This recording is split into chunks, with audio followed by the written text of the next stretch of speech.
Operation टायगरवर शिंदेंनी हे आतापर्यंतचं सगळ्यात मोठं विधान केलेलं आहे। आम्ही कुठलंही ऑपरेशन अर्धवट ठेवत नाही असं एकनाथ शिंदे यांनी म्हटलेलं आहे। अत्यंत सूचक आणि मोठं असं विधान खरं तर शिंदेंनी ऑपरेशन टायगर संदर्भात केलेलं आहे। तर आम्ही प्रत्येक ऑपरेशन हे फुल प्रूफ करतो असं एकनाथ शिंदे हे म्हणालेले आहेत। तर ऑपरेशन यशस्वी आणि बॉडी सुदृढ असं फडणवीस यांनी यावर प्रतिक्रिया देताना म्हटलंय।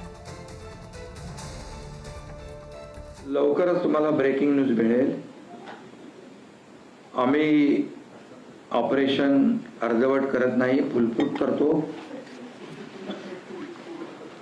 आणि ते तुम्हाला माहीत आहे, अनुभवी आहे। ओमराजे निंबाळकरांच्या बाबतीत आपण म्हटलं, खरं म्हणजे काल त्यांच्या वडिलांच्या हत्येचा खटला कोर्टामध्ये निर्णयासाठी होता।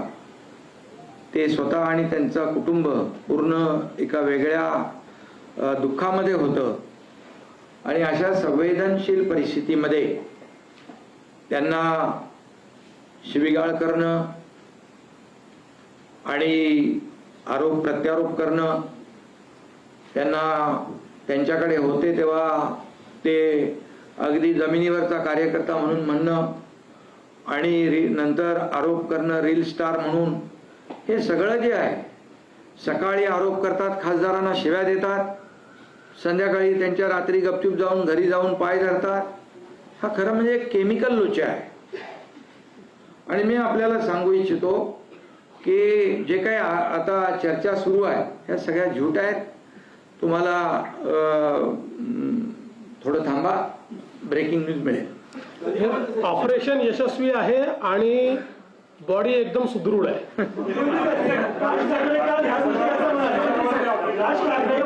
असं म्हणाले की अमित शहा 29ची तयारी करतायत म्हणून भाजपमध्ये नाही तर हे लोक शिवसेनेत गेले, तुमचं मत काय?